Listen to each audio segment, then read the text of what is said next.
Wonderful. So I'd like to invite all of our three speakers actually back up to the front of the room. If you want to just grab a chair. We just have a few minutes for question and answer from the audience.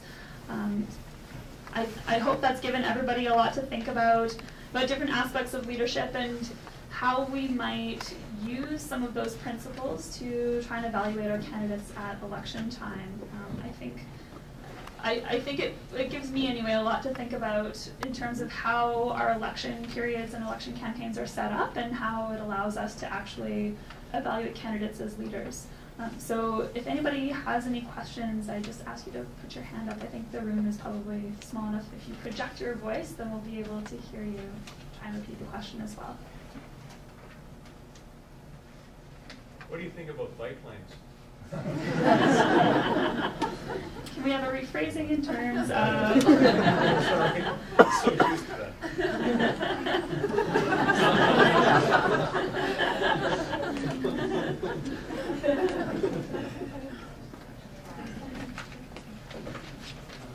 Yes, please. Yeah, I'm just wondering where complexity meets the status quo and where personal responsibility comes into play. Would you like to start with first? So, from a complex adaptive systems perspective, I think kind of most of the work that I've done with complex adaptive systems is about change and not necessarily about keeping the status quo. So when I think about the status quo, I think of more of a complicated system or more of even of a simple system where you're just trying to fix a quick problem or something like that. So from the perspective of looking at emergent properties of a system, that's really all about change. So to me, complex adaptive systems are really all about change. And in fact, I don't really know of any examples of complex systems that will even support the status quo. Like things are constantly changing in nature. They're always changing in the real world. So, so that's a good question. I think the Green Party has attempted a complex adaptive system with respect to its wiki policy in the past. I don't know how that worked for them or if anyone here has any personal knowledge of how that worked out for the Green Party. I think, though, that the word complex is not one that goes really well with our current political campaign system. And in fact, the trend is completely in the opposite direction. It's a big mistake to introduce complexity into your political discussions right now, especially on the campaign trail. I think the saying is the campaign trail is the worst place to talk about policy. And I think we see that right now in the systems that we have and the way the discussion happens around our debates. I think it's a function of media, but I also think it's a function of time that people have to dedicate to learning about what's happening. I don't have an easy answer about it, but I'm sure I'm good at spotting that problem. So we've designed a political system that is basically out of date with the modern world. Where's personal responsibility? We're practicing it right now. Like we're in. So where does personal responsibility come into? Where chaos meets status quo. It's you know, in the way I was talking about it was being in it right now with wonder, curiosity, listening, and asking questions. So it's a personal responsibility is like a way of being in the face of that question. Does that answer it? Yeah. And we could go who we are in. If we were to take on the conversation, who you two were just for each other was both in response. And in listening. So you're both in the practice of being personally responsible. I guess I'm looking for a solution. You're looking for a solution, yeah. Anyone want to answer that? Anyone got a solution? As a politician, there's a difference between the campaign and then once you're in. I wonder if you could talk a bit about the differences, because I think there is quite a different world when you're campaigning and when you're actually in government. And how that chaos, complexity, So I'm not an expert in the political system, so I'll just start with that.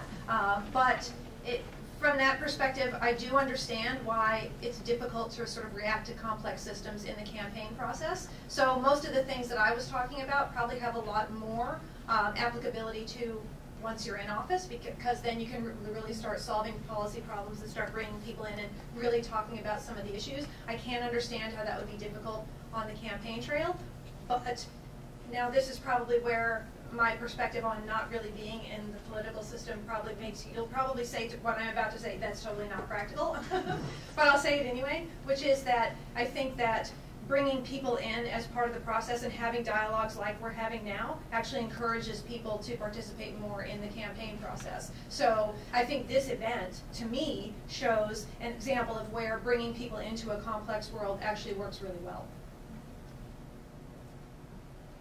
I'm not an expert at campaigning because I've never been in office and I've run 2 campaigns. I'm also not an expert on being in office. But that won't stop me. I see an issue in terms of cycles, and that's that the first year you run all your unpopular decisions, you do the cuts, you do the implement the policy as quickly as you can that you want to do. And then the following 2 or 3 years, you start your campaign for the next election. We run on these 3 or 4 year cycles, and I think that is a major issue. And I think that it is it's a perspective that's born of the same issue that I identified when I was talking, which is that if you don't keep that critical portion of undecided voters, then you are going to lose the next election. You don't win them back after you alienate them with your first year of like your really tough agenda or whatever it is you're going to do, and then win them back with the campaign promises at the end or the spending at the end, this kind of thing. It's a very crass system that we've built for ourselves, and I think it is a function of the structures around it, and I think it could be fixed. I think also that some political courage and long-range planning could actually build a very strong political party, and I think that some political parties, I'm not going to mention any names, but I think that some political parties have done that better than others, of a long-range plan of a certain set number of policies and philosophies, and on both the left and the right, and building up from the grassroots. And I think that that is the success that will come from politics and will break us out of that, even in a first-past-the-post system. But very few are masters of that right now.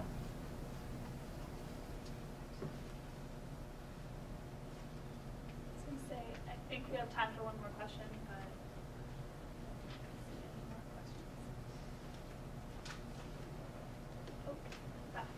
Why do we just have risk-averse political leaders now? Why do we not have inspiring leaders that have a vision that can motivate people, at least in Canada? I mean, I'm old enough to remember when there were political leaders that could motivate people that, did attract a significant, you got elected by true majority, not by 40% of the populace. It just seems to be now that, for whatever reason, those types of leaders either aren't attracted into politics, or maybe they start out in politics but never get far enough to get into leadership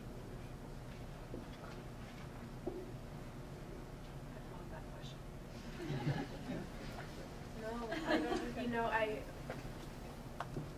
I don't have an answer. I love that question. If I was to speak honestly, one thing, I think there's probably 45,000 different reasons. One that I sense is